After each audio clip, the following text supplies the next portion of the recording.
안녕하세요. 고신대학교 광고홍보학과 정혜원입니다.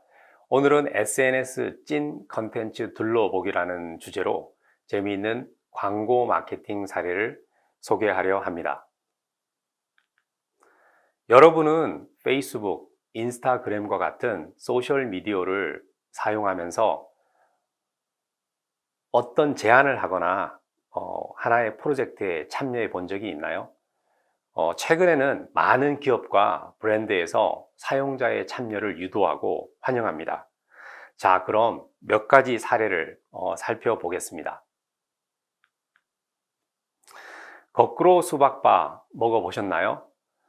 수박바는 원래 빨간색이 양이 많고 녹색이 작죠. 그런데 일부 사용자들이 녹색 부분이 더 맛있다고 위아래를 바꿔달라고 요청을 했죠. 기업에서 그래서 거꾸로 수박바를 만들었습니다. 지금 보시는 것처럼 초록색 부분이 많았으면 좋겠다고 자발적으로 요청한 사용자들의 목소리를 포털 사이트나 소셜 미디어에서 확인할 수 있습니다. 한 발 더 나아가 브랜드에서는 수박바 아이디어 공모전을 펼쳤습니다. 줄무늬 수박바, 별 수박바 다양한데요. 여러분은 어떤 게 마음에 드세요? 이제 제품도 브랜드와 소비자가 함께 만들어가는 세상입니다. 다음은 얼려 먹는 요구르트입니다. 여러분은 요구르트를 얼려 먹어본 적이 있나요? 자세히 보면 이 제품은 위아래가 바뀌어 있죠. 어릴 적 요구르트를 얼려서 거꾸로 먹던 추억을 되살리는 소비자들이 많아지자 얼려 먹기 좋게 용량을 늘리고 그리고 패키지를 거꾸로 뒤집어서 얼려 먹는 요구르트를 출시했습니다. 기존 고객에게는 옛 추억을 떠올리는 재미를 주고요. 어린아이들에게는 얼려 먹는 요구르트의 맛을 알게 했죠. 다음은 시리얼 이야기입니다. 시리얼을 우유와 함께 먹어본 기억들 다 있으시죠? 그런데 대파, 파맛이 나는 시리얼 상상이 되나요? 이 제품은 소비자들의 요청에 의해서 16년 만에 출시되었다고 하는데요.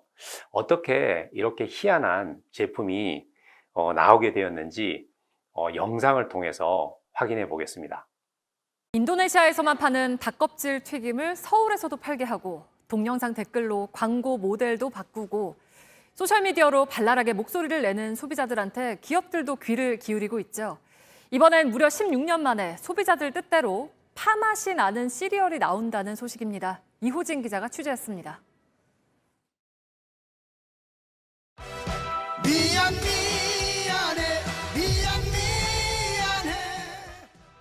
오늘 소셜미디어 실시간 순위에 오른 한 영상입니다.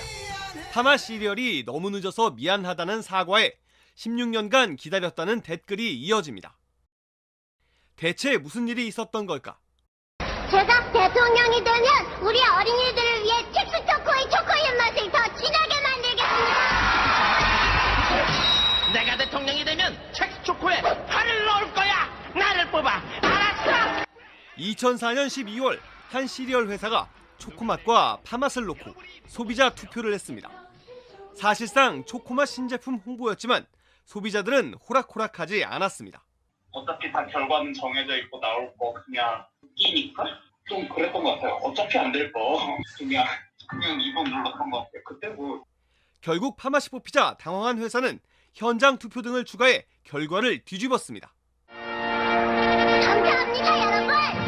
여러분 덕분에 초코의 맛이 더 강해지고 혹시나라는 생각이었던 것 같은데 어차피 다 광고 마케팅 역시나.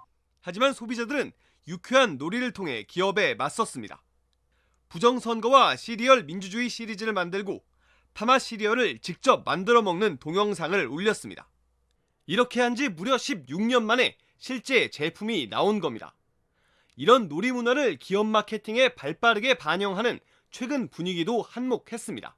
스팸에서 도대체 언제 나오는 것인가 소비자들이 지속적으로 좀 저희도 그런 트렌드를 많이 주시하고 있었고 소비자들은 소셜미디어를 통해 승리를 자축했습니다.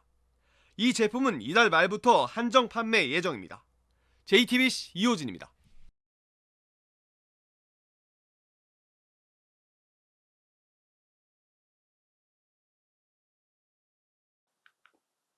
네, 잘 보셨나요? 브랜드보다 소비자들의 힘이 더 세다라는 것을 여러분 확인하실 수 있었습니다. 다음은 음악 이야기입니다. 화면에 mobileorchestra.com 이라고 보이시죠? 다른 공간에 있어도 서로 함께 연주할 수 있는 모바일 오케스트라 프로젝트를 소개합니다. AKQA라는 세계적인 광고회사에서 진행한 프로젝트입니다.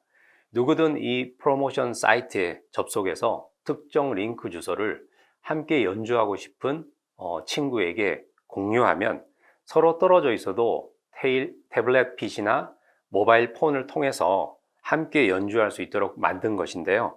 여러분의 이해를 돕기 위해서 광고 영상을 가져와 봤습니다.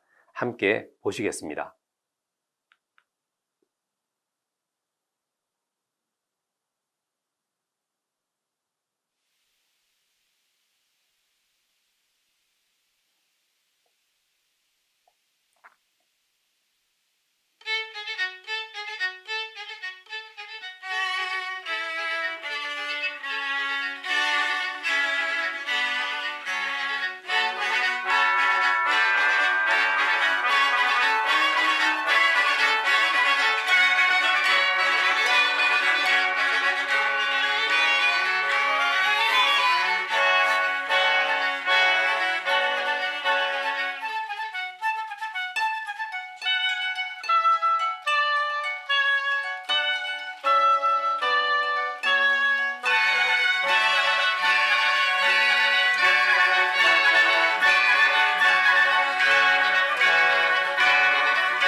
네, 잘 보셨나요? 사람들은 떨어져 있어도 음악은 서로 연결될 수 있다는 점을 상징적으로 보여준 영상이었습니다. 다음은 네이버에서 사용자와 함께 진행하는 한글 아름답게 캠페인입니다. 이 캠페인을 통해서 최근에는 마루부리라는 예쁜 한글 서체를 개발했는데요. 이 프로젝트의 비밀은 서체 전문가 그리고 일반 사용자들이 함께 참여해서 이 마루부리 글꼴을 만들었다는 점입니다. 지금 보시는 것은 마루부리 글꼴을 개발하기 위한 사용자 시험판입니다. 일반 사용자들이 서체의 굵기, 폰트 비율, 그리고 형태 등을 직접 조절해 보면서 의견을 주고받을 수 있게 만들어져 있습니다. 이건 사용자들이 마루부리 글꼴을 사용해서 문장을 써본 것입니다. 마음대로 문장을 써볼 수도 있고요. 그리고 그렇게 쓰여진 문장들이 사용자들 사이에서 자유롭게 공유될 수 있도록 만든 플랫폼입니다. 바탕색이나 글꼴 컬러를 마음대로 정할 수 있어서 매우 다양한 글씨 카드를 우리가 만날 수가 있습니다. 어떠세요? 여러분도 짧은 글을 써보고 싶지 않나요? 네, 마지막 사례는 한국민속촌입니다. 한국민속촌에는 여러 가지 프로그램들이 있는데요.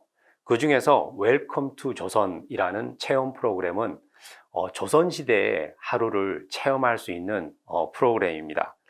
거기에는 사또, 기생, 구미호, 거지, 관상가 등 여러 캐릭터들이 관람객들과 함께 호흡을 주고받습니다. 그리고 500명이 민속촌을 배경으로 술래잡기를 하는 500얼음땡도 복고풍에 이름난 체험 프로그램입니다.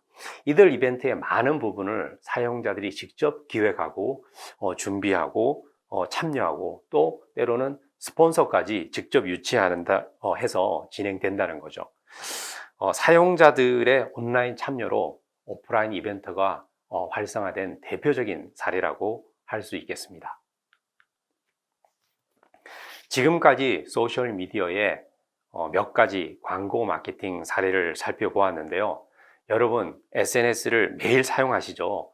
정보도 많고 컨텐츠도 무지하게 많은데요. 그 중에서 진짜 찐 컨텐츠는 바로 내가 좋아하고 내가 참여하고 내가 만들어가는 컨텐츠라고 생각이 됩니다. 음악이나 게임이나 스포츠, 컴퓨터 뭐든지 여러분들이 좋아하는 것에 대해 소셜미디어를 통해서 의견을 나타내고 또 참여하고 공유하시기 바랍니다. 그런 활동들이 쌓이다 보면 이것이 진정한 나만의 컨텐츠가 되고 또 나의 경쟁력이 되고 여러분의 또 자산이 되리라 믿습니다. SNS 찐 컨텐츠 둘러보기, 오늘 제가 준비한 내용은 여기까지입니다. 고신대학교 캠퍼스에서 여러분 꼭 다시 만날 것을 기대합니다. 오늘 시청해 주셔서 감사합니다.